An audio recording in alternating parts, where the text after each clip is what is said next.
생각합니다. 오늘 하나님 말씀은 사도행전 15장 1절부터 21절까지인데 12절에서 21절까지만 제가 봉독하겠습니다. 사도행전 15장 12절부터 21절까지 제가 말씀을 봉독하겠습니다. 온 무리가 가만히 있어 바나바와 사울이 하나님께서 자기들로 말미암아 이방인 중에서 행하신 표적과 기사에 관하여 말하는 것을 듣더니 말을 마침에 야고보가 대답하여 이르되 형제들아 내 말을 들으라. 하나님이 처음으로 이방인 중에서 자기 이름을 위할 백성을 취하시려고 그들을 돌보신 것을 시므온이 말하였으니 선지자들의 말씀이 이와 일치하도다. 기록된 바 이후에 내가 돌아와서 다윗의 무너진 장막을 다시 지으며 또 그 허물어진 것을 다시 지어 일으키리니 이런 그 남은 사람들과 내 이름으로 일컬음을 받는 모든 이방인들로 주를 찾게 하려 함이라 하셨으니 즉 예로부터 이것을 알게 하시는 주의 말씀이라 함과 같으니라. 그러므로 내 의견에는 이방인 중에서 하나님께로 돌아오는 자들을 괴롭게 하지 말고 다만 우상에 더러운 것과 음행과 목매어 죽인 것과 피를 멀리하라고 편지하는 것이 옳으니 이런 예로부터 각성에서 모세를 전하는 자가 있어 안식일마다 회당에서 그 글을 읽음이라 하더라. 아멘.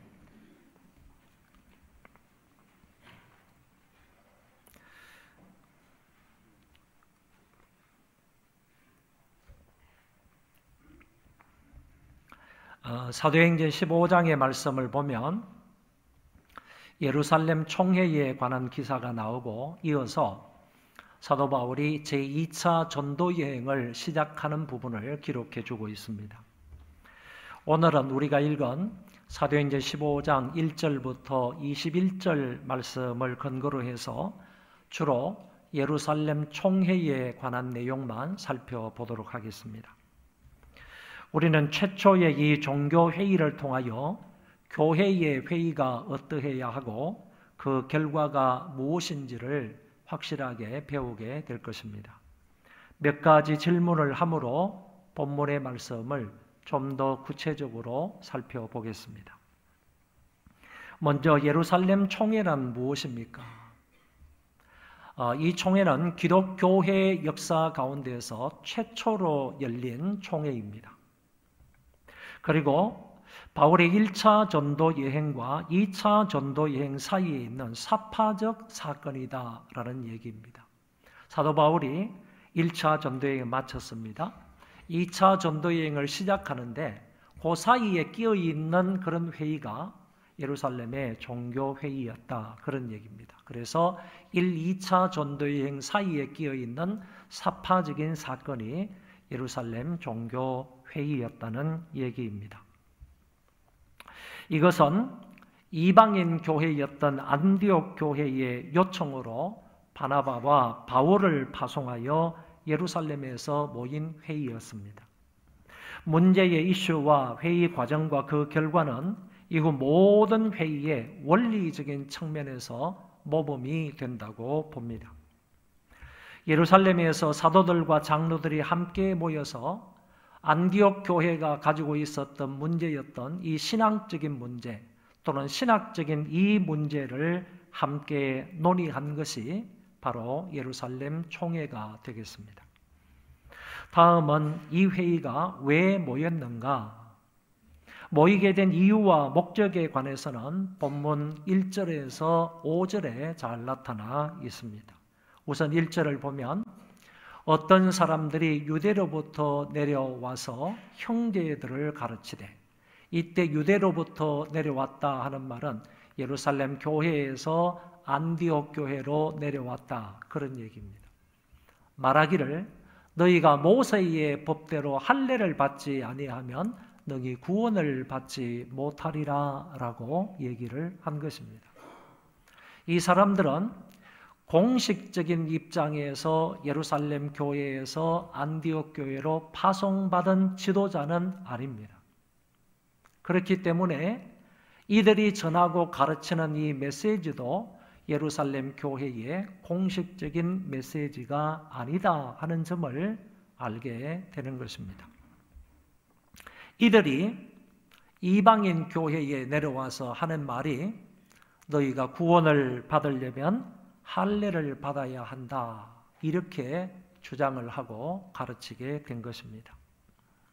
5절 말씀에 보면 바리새파 중에 어떤 믿는 사람들이 일어나 말하되 이방인에게 할례를 행하고 모세의 율법을 지키라 명하는 것이 마땅하다, 이렇게 강조하며 가르치고 주장을 했습니다.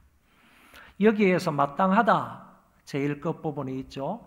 뭐뭐 하는 것이 마땅하다, 이렇게 얘기했는데 마땅하다 하는 이 말을 정확하게 해석을 하면 이게 곧 하나님의 뜻이다, 그런 얘기입니다.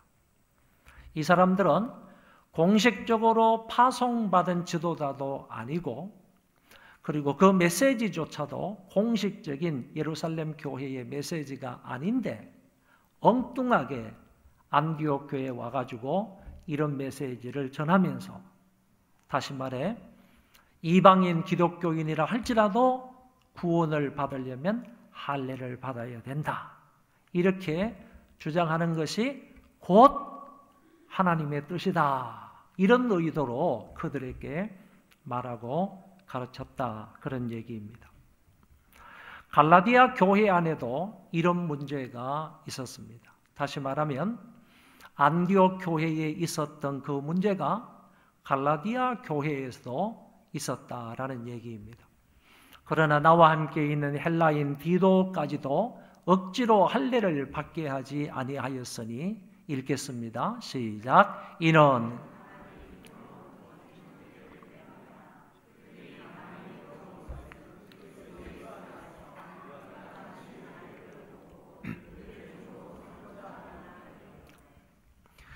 갈라디아 교회 안에도 바울의 얘기를 빌리면 누가 들어왔느냐 하면은 가만히 들어온 거짓 형제들이 있다는 겁니다.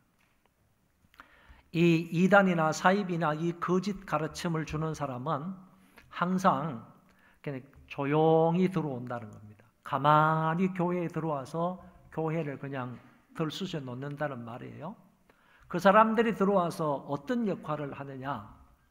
그리스도 예수 안에서 우리가 가진 자유를 맛보고, 그리스도 안에서 가진 이 신앙의 자유, 진리를 알지니 진리가 너희를 자유케 하리라 하는 이 영적인 자유, 죄에서의 자유, 천국과 지옥에서의 자유, 율법에서의 자유, 이 자유를 가진 그런 사람들을 어떻게 만드느냐? 우리의 종으로 삼고자 합니다, 이렇게 얘기합니다. 그러니까 자유를, 진리 안에서 자유를 가진 그런 사람들을 율법의 종으로 만들려고 한다. 죄의 종으로 만들려고 한다. 그런 놈들이 가만히 숨어서 이 갈라디아 교회 안에 들어와 가지고 이 갈라디아 교회를 어지럽게 하고 있다. 그 주장하는 사람들이 뭐냐라고 하면 이런 것입니다. 안디옥 교회에서 주장하는 유대인들과 똑같은 주장을 한다는 얘기입니다. 그들도 이방인 기독교인이라 할지라도 구원을 받으려면 할례를 받아야 한다, 이렇게 주장을 했다는 얘기입니다. 그래서 이와 같은 문제는 안디옥 교회만 있었던 것이 아니고 역시 갈라디아 교회에서도 있던 문제이다라는 점을 생각을 하시고 2절 상반절에 가보면 이런 문제로 인하여서 안디옥 교회는 교회 안에서 적지 않은 다툼과 변론과 언쟁이 있었다고 합니다. 그러니까 한편의 사람은 오직 믿음으로 구원을 받습니다 주장하는 사람이 있고, 또 한편의 사람은 믿음으로 구원을 받지만은 할례를 받아야 그 구원이 온전한 겁니다, 이렇게 주장하는 사람도 있다는 거예요. 믿음 플러스 알파를 주장하는 사람들이 있다, 이런 얘기입니다. 이 두 사람 사이에 서로 변론을 하고 서로 다툼이 일어나게 되었다라는 얘기입니다. 그런데 원문 성경에 보면 이 변론과 다툼이라는 언쟁이라는 이 말을 다른 성경에 똑같은 헬라어 단어를 다른 성경에서는 폭동이다, 반란이다 이런 말로도 번역을 했습니다. 그렇기 때문에 교회 안에서 이 두 사람, 이 두 무리가, 이 두 지파, 두 파가 서로 변론하고 다투는 이것은 결국 교회 밖으로 비칠 때는 폭동과 반란으로 비춰졌다. 그런 얘기입니다. 얼마나 심하게 이들이 다투었고 얼마나 심하게 논쟁을 했는지 이거는 그야말로 교회 안에서 반란이 일어날 정도로 그리고 폭동이 일어나는 것처럼 이렇게 보일 정도로 안디옥 교회 안에는 아주 심각한 그런 다툼이 일어났다라는 얘기입니다. 성경에 보면 하나님의 사람이 해서는 안 될 아주 중요한 한 가지 사항이 있습니다. 디모데전서 6장에서 말씀하시기를 하나님의 사람이 피해야 할 첫 번째 사항이 바로 변론과 언쟁입니다. 말로 스스로 쟁론하는 것, 그리고 변론하는 것. 왜 이것이 하나님의 사람으로서 피해야 할 1순위, 첫 번째 사항으로 얘기를 했는가 하면은 하나님의 사람이 이런 것을 가지고 변론하고 논쟁하고 다투기 시작을 하면 그 교회는 소란스러워지게 된다. 뿐만 아니라 그런 변론과 논쟁을 통하여서 문제 해결이 안 된다는 거예요. 변론과 논쟁을 하게 되면 결국에는요, 다른 사람들에게 영적으로 유익이 안 된다는 거예요. 해결도 안 될 뿐만 아니라 그들에게 유익도 안 된다는 거예요. 오히려 문제만 더 커지게 되니까 교회 안에서 하나님의 사람들은 절대로 변론과 언쟁을 하지 말라 이렇게 말씀을 하셨습니다. 그들이 이 문제를 가지고 자기들끼리 아무리 변론을 해봐야 좋은 결론을 맺을 수가 없었습니까? 안디옥 교회는 이 문제를 가지고 예루살렘 교회로 보내기로 결의를 했습니다. 왜냐하면 예루살렘 교회에는 사도와 장로들이 있었기 때문입니다. 사도들과 장로들 앞에 가서 이 문제를 한번 제의를 해보고 그들이 어떤 좋은 결론을 내리는 것을 우리가 받아보자. 이런 의도로 안디옥 교회가 가지고 있는 이 문제를 가지고 바울과 바나바에게 안겨줘서 바울과 바나바가 예루살렘 교회까지 오게 된다. 그런 얘기입니다. 2절 하반절에 보면 형제들이 이 문제에 대하여 바울과 바나바와 및 그 중에 몇 사람을 예루살렘에 있는 사도와 장로들에게 보내기로 작정하니라. 이 사람들이 이제 무리가 되어서 안디옥은 저 위쪽에 있잖아요. 저 북쪽에 있어요. 수리아 안디옥입니다. 비시디아 안디옥은 또 따로 있어요. 이 수리아 안디옥 그 교회에서 예루살렘까지 건 수백 킬로 되는데 거기를 내려온단 말이죠. 근데 내려오면서 사도 바울 일행이 뭘 하느냐 하면은 동네마다 다 다니는 거예요. 다니면서 하나님께서 우리를 통하여 이방인들 가운데에서 역사하신 표적과 기사에 대해서 이들 앞에서 간증을 하는 거예요. 동네를 다니면서 저 위쪽에서요 밑으로 쭉 내려오면서 그 복음을 전하게 되었을 때 동네마다의 교회가 그 간증의 말씀을 듣고 매우 기뻐했다. 성경은 이렇게 말해주고 있습니다. 결국 예루살렘 총회가 모이게 된 것은요, 유대인 신자들이 이방인 신자들도 모세의 할례를 받아야 구원을 받을 수 있다고 주장한 것 때문에 구원의 조건이 과연 조건으로 할례가 맞느냐? 할례를 받아야만 구원을 받느냐? 할례를 받지 않는다 할지라도 믿음으로 구원을 받느냐? 이 문제를 가지고 이제 예루살렘 교회로 내려오게 된 것입니다. 이게 예루살렘 교회의 총회의 안건이었습니다. 6절 이하의 말씀을 보면 이제 바울 일행이 내려와 가지고 모든 것들을 상황 정리를 하고 상황을 이제 설명을 하고 예루살렘 총회가 진행이 되는데 어떤 과정으로 진행이 되는지 간략하게 말씀을 드리면 이렇습니다. 사도들과 장로들이 쭉 다 모여가지고 서로 토론을 합니다. 서로 논의를 합니다. 그리고 난 이후에 베드로 사도가 나서서 발언을 합니다. 베드로 사도의 발언이 끝나자 바울과 바나바가 또 얘기를 합니다. 발언을 합니다. 그리고 나서 이 모든 것을 다 정리를 해가지고 예루살렘 총회의 의장이었던 야고보가 결론적으로 이 문제를 가지고 얘기합니다. 그리고 이 회의에서 결정된 문화를 가지고 공포하는 부분을 볼 수가 있습니다.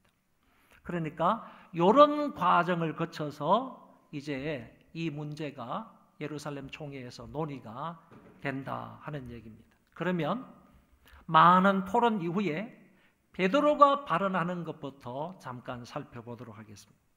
베드로의 이 연설은 본문에 보면 굉장히 짧습니다. 길지 않아요. 그런데 굉장히 파워 있는 그런 메시지입니다. 아주 중요한 메시지를 이분이 하고 있습니다.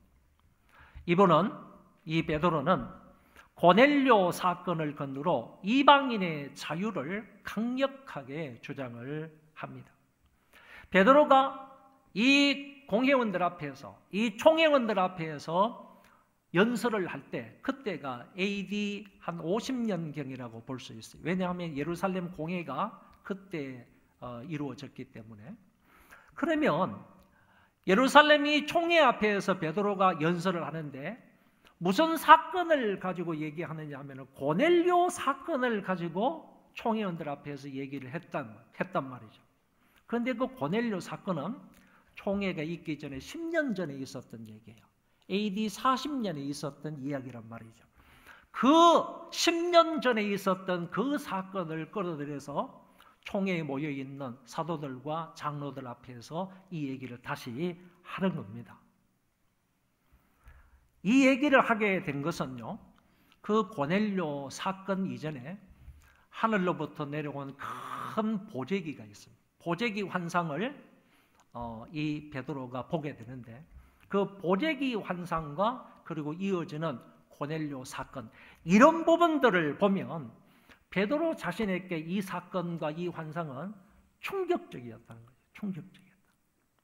뿐만 아니라 이것은 상당히 의미 있는 계시적인 사건이었다 함을 알고 이 베드로가 그들 앞에서 이 사건을 얘기하는 것입니다. 들어보세요.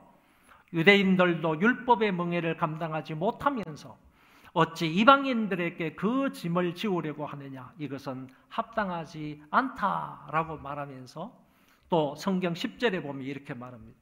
그런데 너희가 어찌하여 하나님을 시험하여 우리 조상과 우리도 능히 매지 못하던 멍에를 제자들의 목에 두렸느냐.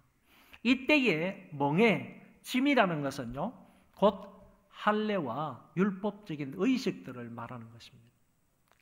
유대인들조차도 할례나 율법적인 의식들을 다 지킨다는 거, 순종하는 거, 이거 생각할 수 없이 무거운 짐인데 유대인들도 이 율법적인 조항들을 다 지키지 못하는데 왜 이 짐과 이 멍에를 예수님의 제자들에게, 예수를 믿는 그 사람들에게 지우려고 하느냐 이거죠. 베드로의 얘기가 이겁니다. 그러면서 베드로가 8절과 11절에서 너무너무 유명한 말씀을 하셨습니다. 여기 있는 이방인 기독교인들도, 안디옥 교회 중에서 많은 사람이 이방인 기독교인, 유대인 기독교인도 있지만 이방인 기독교인들이 많아요.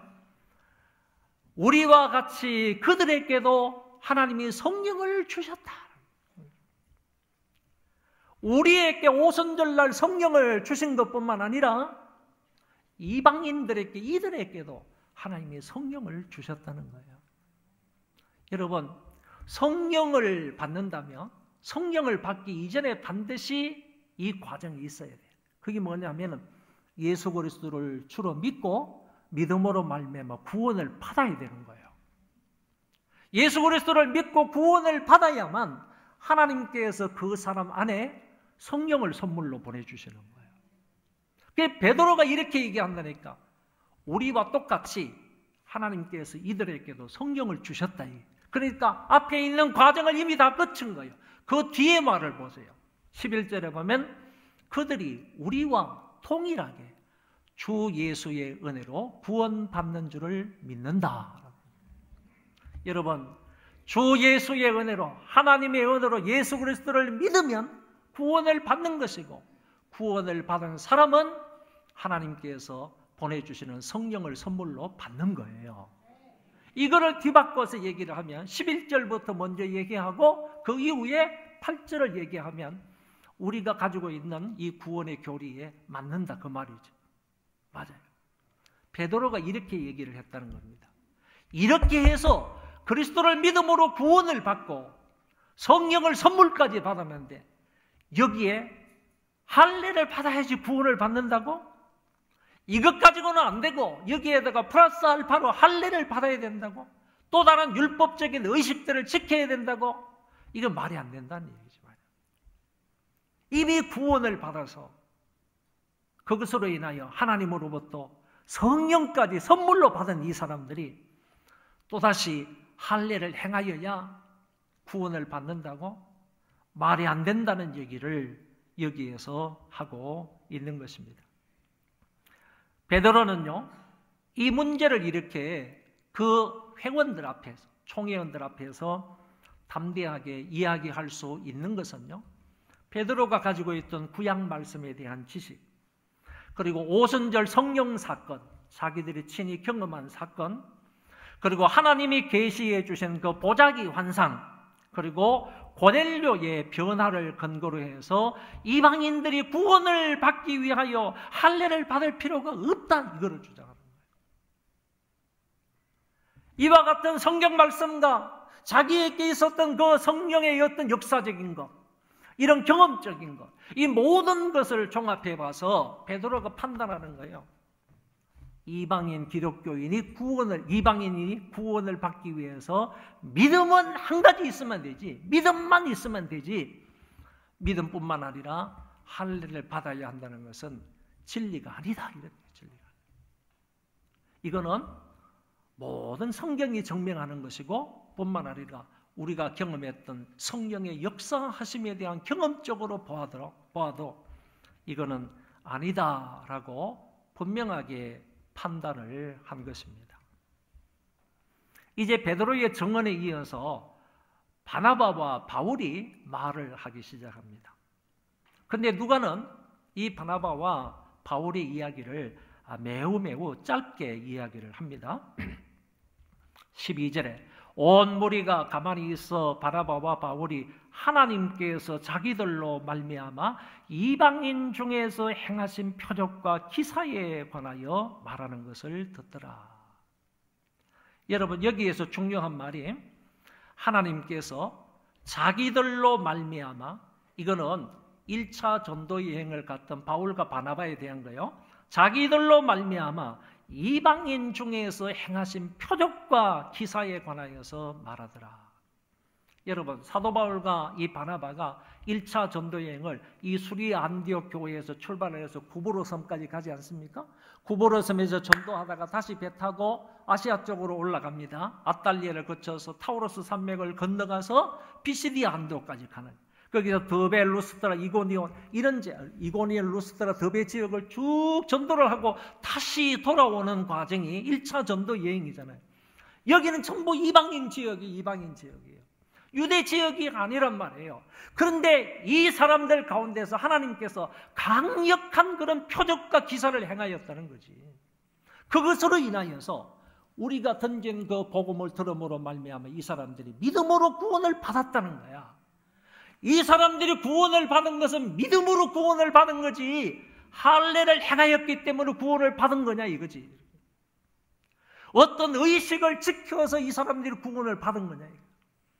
아니라는 사실을 바울은 이렇게 얘기를 한 겁니다. 이방인 중에서 행하신 표적과 기사에 관하여서 그들 앞에서 분명하게 증언을 했습니다.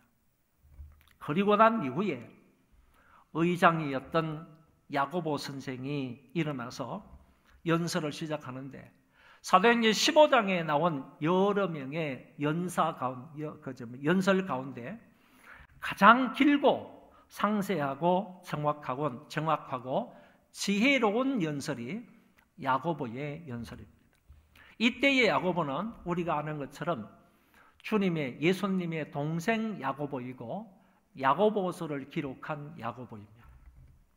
이 당시 그는 대변자의 역할을 했고요. 최종적으로 무엇인가를 결정하는 그런 결정자의 역할을 했고, 아울러서 결정된 문을 사람들에게 선포하는 선포자의 역할을 했습니다. 그 사람은, 야고보는 먼저 이렇게 얘기합니다. 조금 전에 베드로의 말을 쭉 들었지 않습니까? 베드로의 말을 쭉 들으면서 이 야고보가 말을 시작하면서 베드로의 말은 옳다 이렇게 얘기하는 거예요. 조금 전에 증언한 이 베드로의 말이 옳은데 무엇과 비추어 볼 때 옳으냐라고 하면 선지자의 여러 말씀과 비추어 볼 때 선지자의 여러 가지 말이 베드로의 증언하고 일치된다 이런 얘기입니다. 놀랍지 않습니까? 야고보가 이 총회의 의장이라 그랬잖아요. 총회장이라 그랬잖아요. 다른 사람이 얘기를 다 듣고 먼저 베드로가 증언했던 이 말은 옳은데 뭘 가지고 옳음을 판단했느냐 하면은 구약의 여러 선지자의 말씀과 같이 생각을 해보니까 여러 번의 선지자의 그 말씀하고 베드로의 말하고 일치된다는 거예요. 상충되는 게 아니라 일치된다는 거예요. 이렇기 때문에 베드로의 말이 옳다 이렇게 얘기한 겁니다. 다시 말하면 구약의 말씀을 근거로 해볼 때 베드로의 말은 지당하다, 옳다, 합당하다 이렇게 얘기를 한 것입니다. 그리고 나서요 19절 20절에서 오늘 본문 말씀의 핵심된 이 말을 한 것입니다. 같이 한번 읽어볼까요? 시작.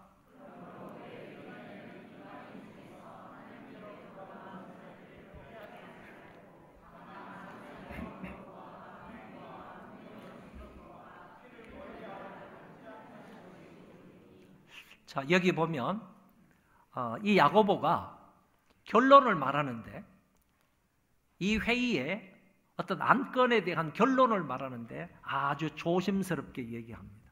내 의견에는 이렇게 얘기하면서 말하기를 이방인 중에서 하나님께로 돌아오는 자들을 괴롭게 하지 말라 이거예요. 여기 문제는 할례 문제 때문에 이 할례가 구원의 조건이 되느냐 되지 않느냐 이 문제에 관해서 논의를 했는데 이 야고보는 너무너무 지혜로운 사람이라 할례의 문제를 가지고 왔지만은 그 문제에 대해서 그런 단어를 전혀 쓰지 않는다는 거예요. 않으면서 매우 아주 그냥 부드럽게요. 이방인 중에서 하나님께로 돌아오는 자들을 괴롭게 하지 말라. 할례의 짐을 그들에게 지워서 또는 율법적인 의식의 짐을 그들에게 지워서 그들로 하여금 괴롭게 하지 말자. 그런 얘기입니다. 아주 지혜롭게 이 한마디로 이방인은 예수를 믿으면 믿음으로 구원을 받는 거지 할례를 행할 필요가 없다라는 사실을 우회적으로 이렇게 판가름을 내린 판단을 한 거예요. 그 다음에 보세요. 다만 우상에 더러운 것과 음행과 그리고 목매어 죽인 것과 그리고 피를 멀리하라 편지하는 것이 옳으니 4가지 사항을 조건을 걸었어요. 이거는 누가 지켜야 되는가 하면 이방인 기독교인이 지켜야 되는 거예요. 이방인 기독교인에게 조금 전에는 할례를 받을 필요가 없다 이런 말씀을 드렸어요. 그리고 두 번째는 할례를 받을 필요는 없지만은 율법에 나와 있는 요 4가지만은 너희들이 지키면 좋겠다라는 거예요. 이게 레위기 17장의 말씀이에요. 레위기 17장에 보면 이 우상에 더러운 것을 멀리해야 된다. 그게 나와 있습니다. 이때의 우상에 더러운 것이라는 건 우상 숭배뿐만 아니라 우상 숭배에 사용되는 여러 가지 제물들을 말하는 거예요. 그것을 먹는 것까지를 말하는 거예요. 그거를 멀리해라 이거죠. 멀리해라. 그리고 음행을 멀리해라. 이 도덕적으로 성결하지 못한 그런 삶을 정리해라. 여기 음행을 멀리해라 하는 이 말씀 속에는요, 간음도 들어있고 건친상간도 들어있고 그리고 수간도 들어있고 동성애도 들어있고 아울러 매촌도 여기에 포함이 되어 있습니다. 이런 것들을 멀리해라. 당시 이방인들 사회에서는 이게 굉장히 성행했거든요. 이런 것들이 굉장히 성행하고도 그들이 예수를 믿는다고 해가지고 교회 안에서 뽀조시 이렇게 그와 같은 짓거리, 그와 같은 행동들을 한다 이 말이죠. 그러면 이거는 구약 성경의 레위기 17장의 말씀에 유대인들에게 상당히 혐오를 주는 그런 행위가 된다는 거죠. 음행을 멀리하라. 목매어 죽인 것도 멀리하고, 목매어 죽인 것은요, 어떤 짐승들을 목을 매어가지고 죽이게 되면 피가 그 속에 고인다는 거죠. 그 고기를 먹게 되면 결국에는 그 다음에 나오는 피채 먹는 것과 같단 말이죠. 그래서 목매어 죽인 것도 먹지 말고 또 피채 음식을 먹지 말라, 이렇게 편지를 해서 보내게 된다는 얘기입니다. 여러분, 이런 얘기입니다. 이런 얘기예요. 야고보가 여기에서 자기의 의견을 피력을 하면서 결국 이런 말이에요. 이방인들은 할례를 받지 않아도 된다는 거예요. 구원을 받는 조건이 안 된다는 거예요. 이방인들, 유대인이라 할 것 없이 구원을 받으려면 한 길밖에 없는데 예수 그리스도를 믿는 수밖에 없다. 예수 그리스도를 믿기만 하면 구원을 받는다. 더 이상 플러스 알파가 그 어떤 것도 없다는 거예요. 이거를 얘기하고 나서 유대인들이 혐오스럽게 생각하는 네 가지만큼은 너희들이 좀 지켜달라 이거예요. 유대인들은 요 네 가지 사항을 굉장히 혐오스럽게 생각을 한다는 거죠. 그러니까 요 네 가지 사항, 레위기 17장에 나오는 요 네 가지 사항은 너희들이 지켜주기를 바란다. 이렇게 해서 편지를 써서 안디옥 교회로 보내기로 했다. 그런 얘기입니다. 이 야고보가 멋지게 마지막 연설을 다 하고 난 이후에요, 이제 예루살렘 공회는 다음과 같은 결정을 내리게 된 겁니다. 다음과 같은 결정을 제가 그냥 간단하게 썼습니다. 자, 읽어보겠습니다. 시작. 이방인들이 구원을 받기 위해서 할례를 받아야 할 필요가 없다. 구원은 오직 하나님의 은혜를 통하여 믿음으로 받을 수 있다.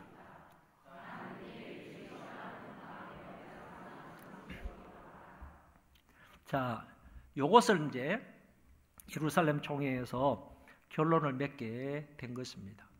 중요한 것은요, 야고보를 비롯해서 베드로나 아니면 바울이나 그리고 장로님들, 이분들이 그 회의에서 결론을 내릴 때 이와 같은 판단을 할 때 무엇을 근거로 해서 이런 판단을 했느냐라는 것입니다. 무엇을 근거로 해서 이런 판단을 내렸느냐. 이방인에게 구원을 위해서 할례를 받지 않아도 된다. 뭘 근거로 해서 이런 판단을 내렸나 이거지. 너희들이 이 네 가지 사항은 지켰으면 좋겠다. 무엇을 근거로 해서 그런 말을 했느냐 이런 얘기입니다. 한 가지입니다. 성경을 근거로 해서 했습니다. 하나님의 말씀을 근거로 해서 이렇게 바르게 분별하고 판단을 했다는 겁니다. 더 나아가서 성령의 역사심을 따라서 이렇게 했다라고 말할 수 있고, 사도들의 증언, 사도들이 말하고 있는 그 말씀을 근거로 해서 이렇게 판단을 내렸다라고 볼 수가 있습니다. 그러나 기억하시기를 바랍니다. 의장은 야고보라고 그랬습니다. 야고보는 사도가 아닙니다. 평신도입니다. 야고보는 사도가 아니에요. 예수님의 동생 야고보는 사도가 아니에요. 평신도 지도자임에도 불구하고 이 야고보가 결론을 딱 내리는데 무엇을 근거해서 내리느냐? 구약의 말씀을 근거하고 성령께서 오순절날 역사하셨던 것, 그 다음에 고넬료 가정을 변화시킬 때 역사하셨던 성령의 역사하심과 아울러서 바울 사도와 베드로 사도와 다른 사도들의 증언을 근거로 해서 야고보가 이런 결론을 내렸다, 이런 판단을 했다, 이렇게 분별해서 확정적으로 말했다라고 볼 수가 있다는 것입니다. 28절, 29절에 나오는 것이 있는데 우리 조금 뒤에 가서 한번 읽어보도록 하겠어요. 자, 이 결정문을 딱 내리고 이 결정문을 가지고 또 다른 교회로 가서 안디옥 교회로 가서 그것을 보고하고 이제 밝혀 드러내는데 그 전에요. 한번 이 말씀을 한번 읽어보면 좋겠어요. 28절, 29절 시작. 성령과 우리는 이 요긴한 것들 외에는 아무 짐도 너희에게 지우지 아니하는 것이 옳은 줄 알았노니 우상의 제물과 피와 목매어 죽인 것과 음행을 멀리할지니라. 이에 스스로 삼가면 잘 되리라. 평안함을 원하노라 하였더라. 자, 이 요긴한 것들 외에 그러는데 이 요긴한 것들이 뭐냐? 그 뒤에 나오는 네 가지예요. 우상의 제물과 피와 목매어 죽인 것과 음행이다. 요 네 가지를 요거 외에는요. 아무 짐에 뭐가 들어가느냐? 이 할례가 들어가는. 아무 짐도 너희에게 지우지 아니하는 것이 옳은 줄 알았다. 이렇게 말씀하시는 것이 나요. 중요한 게 뭐냐 하면은 한 단어가 제일 처음에 나오는 단어입니다. 성령과 우리는 이렇게 말하고 있습니다. 이 말의 의미가 뭐냐 하면은 우리가 이런 결정을 내린 게 아니라는 거예요. 사도들이 야고보가 이런 결정을 내린 게 아니라는 거예요. 이렇게 판단한 게 아니래요. 성령의 뜻이라는 것입니다. 성령이 기뻐하시는 뜻이라는 거예요. 그럼 우리는 뭐냐? 성령이 기뻐하시는 뜻대로 그거를 따라서 우리가 이렇게 결정한 것뿐이다.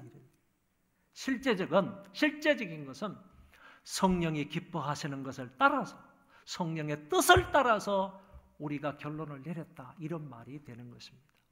얼마나 멋진 말입니까? 성령과 우리는 이런 결정을 했다. 우리가 한 것이 아니라 성령이 기뻐하시는 뜻을 따라서 우리가 이렇게 결정을 했다. 이런 말로 성경이 표현되어 있습니다. 이거를 이제 바울과 실라, 또 다른 사람이죠. 유다와 실라, 이런 사람들이 이 편지를 가져다가 예루살렘 교회에 안디옥 교회에 전달하는 그런 부분을 볼 수 있습니다. 결론으로 제가 짧게 말씀을 드리겠습니다. 이 초대교회 안에 이런 문제가 발생했습니다. 어떤 문제냐 하면은 이방인 기독교인들과 유대 기독교인들 사이의 갈등의 문제예요. 그 갈등의 문제는 뭐냐 하면은 할례가 구원의 조건이 되느냐 되지 않느냐 이 문제였어요. 이 사람들이 이것을 가지고 초창기니까요. 이 문제를 가지고 정말 심하게 다투면서 논쟁과 그 언쟁을 벌였지만은 그 교회 안에서 해결이 안 되니까 안디옥 교회가 바울과 바나바를 선택해서 예루살렘 교회로 보낸 겁니다. 거기에는 사도들이 있기 때문에 또 장로님들이 있기 때문에 이 문제를 해결할 수 있겠다라고 해서 문제를 보냈는데 이 사람들이 이제 심하게 이제 많은 논의를 거쳐서 베드로 사도가 얘기를 하고 그리고 바울과 바나바도 얘기하고 그리고 이어서 야고보가 이런 모든 부분들에 대해서 다 얘기를 하며 결론을 맺은 겁니다. 그 결론은 안디옥 교회에서 판명되지 않은 결론입니다. 안디옥 교회에서는 이 문제를 가지고 서로 심하게 다툰 것에 불과하지만은 이 예루살렘 교회에서는 단정을 하기를, 분별을 하기를, 판단을 하기를 하나님의 말씀과요, 사도들의 정언과 성령의 역사하심에 근거해서 분별을 하기를 이거는 이방인들이 구원을 받기 위해서 할례를 받을 필요가 없다라는 것이고 단 유대인들이 혐오스러운 그런 일들은 너희들이 교회 안에서 하지 않는 게 좋다. 네 가지는 삼가해야 한다 하는 점을 말씀을 했다라는 얘기입니다. 아까도 말씀을 드렸지만은 중요한 것은요. 이들이 결정할 수 있는 근거가 뭐냐. 이들이 이렇게 판단을 할 수 있는 근거가 무엇이었느냐라는 것인데 그거는 곧 하나님의 말씀과 그리고 성령의 역사하심 그리고 사도들의 정언에 근거해서 이런 판단을 내릴 수 있었다라는 얘기입니다. 여러분 성경 66권을 가리켜서 캐논이라고 합니다. 카메라에도 캐논이 있죠. 카메라의 캐논이라는 말은 무슨 말인가 하면은 카메라의 잣대는 캐논이다 그런 얘기입니다. 카메라의 기준과 카메라의 표준은 캐논이다. 그런 의미를 담고 있어요. 그 상호명이. 성경 66권을 가리켜서 캐논이라 이렇게 말하는데 그 캐논은 자라는 뜻입니다. 잣대라는 말이에요. 자라는 말이에요. 그러니까 우리가 살아가면서 있게 되는 여러 가지 갈등적인 것과 아니면 논쟁의 거리 이런 것들이 있을 때에 하나님의 말씀이라는 이 잣대를 가지고 그 모든 것을 분별할 수 있어야 된다는 거예요. 그 모든 것들을 분별하고 바르게 판단할 수 있는 기준이 뭐냐 하면 바로 이거라는 거예요. 그래서 우리 신앙생활의 다림줄이 뭐냐? 우리 신앙생활의 기준이 뭐냐? 신앙생활의 표준이 뭐냐라고 하면 그런 말 하나님의 말씀이라는 거예요. 이 하나님의 말씀만 잘 알면요, 저와 여러분들 이 세상을 살아갈 때 선과 악, 성속, 하나님의 뜻인가 아닌가, 이게 거짓 선지자인가 진짜 선지자인가, 이게 진리인가 비진리인가, 이거를 명확하게 알 수 있게 된다는 겁니다. 하나님 말씀의 근거에서 잘 분별하며 살아갈 수 있는 여러분들 되시기 바랍니다. 한 가지 예만 말씀을 드릴게요. 카나다에 가면요, 왕립 기마경찰이 있다고 합니다. 카나다에 왕립 기마경찰이 있는데 이 사람들은 주 임무가 뭐냐면 왕을 이제 호위하는 일이고 그 다음에 왕실을 이렇게 호위하는 일, 이런 일들에 주로 감당하는 그런 기마경찰이 있습니다. 그런데 이 사람들이 감당하는 두 번째 중요한 임무가 있는데 그게 뭐냐 하면 위조 지폐를 가려내는 일. 위조 지폐를 가려내는 일을 왕립 기마경찰들이 하고 있다는 겁니다. 그런데 이 사람들을 교육을 시키고 이 사람들을 훈련을 시킬 때요, 한 번도 이 사람들에게 위조 지폐를 보여주지 않는다고 합니다. 위조 지폐를 이제 분간을 해내려면, 가려내려면 위조 지폐를 보여주고 이게 위조 지폐야. 뭐가 어떻게 생겼어? 이걸 이렇게 가르쳐 줘야 되는데 이 기마 경찰들에게는 위조 지폐를 가려내는 그런 일을 함에도 불구하고 한 번도 위조 지폐를 보여주지 않는다는 것입니다. 진짜 돈만 보여준다는 거예요. 그리고 진짜 돈을 수백 번 만지게 한다는 거예요. 그걸 또 비춰보기도 한다는 거예요. 보기도 하는 거죠. 그리고 거기에 대해서 진짜 돈에 대해서만 아주 열심히 연구를 한답니다. 그러면요, 이게 몇 개월 정도 지나게 되면 여기 이제 진짜 돈이 있고 그 다음에 이제 위조 지폐 한 장을 딱 갖다 주면 이게 금방 이건 내가 지금 만져보던 수천 번 만져보던 그런 돈이 아니야. 그리고 내 손가락에 있어 익었던 그 돈이 아니야. 내가 보았던 그 돈이 아니야. 쉽게 위조 지폐를 가려낼 수 있다는 겁니다. 이게 참 너무 귀한 일이 아닙니까? 오늘 우리가요, 진짜 진리인 이 하나님의 말씀만 정통한다면 이것 가지고 수십 번 읽고 아니면 수백 번 눈으로 보고요, 이걸 체험하고 경험하고 이 말씀만 연구하고 그러면요, 진짜만 연구하게 되면 가짜들은 손쉽게 구별해낼 수 있다는 거예요. 분별할 수 있다는 거죠. 여러분, 사도 바울은 우리에게 이런 권면을 하셨어요. 너희는 이 세대를 본받지 말고 하나님의 선하시고 기뻐하시고 온전하신 뜻이 무엇인지 분별하라 그랬습니다. 그러면서 너는 진리의 말씀을 옳게 분별하라, 이런 권면의 말씀도 하셨습니다.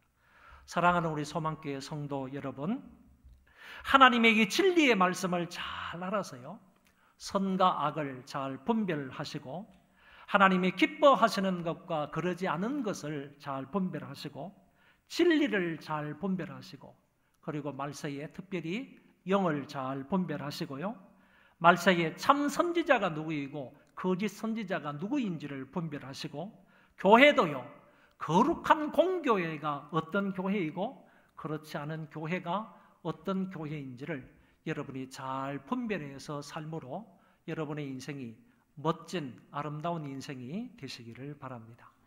우리 다 일어나셔서 찬송 1절 3절만 부르겠습니다.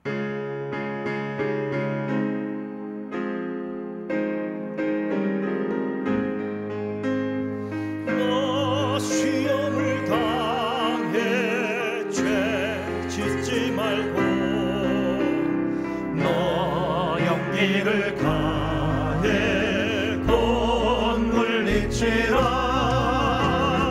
너 시험을 이겨 새 힘을 얻고 주 예수를 믿어 늘 승리하라 우리 구주의 힘과 그의 위로를 빌라 주님 내 편에 서서 항상 도우시리 자에게는 자는 상 받으리니 너는 낙심치 말고 늘 전진하라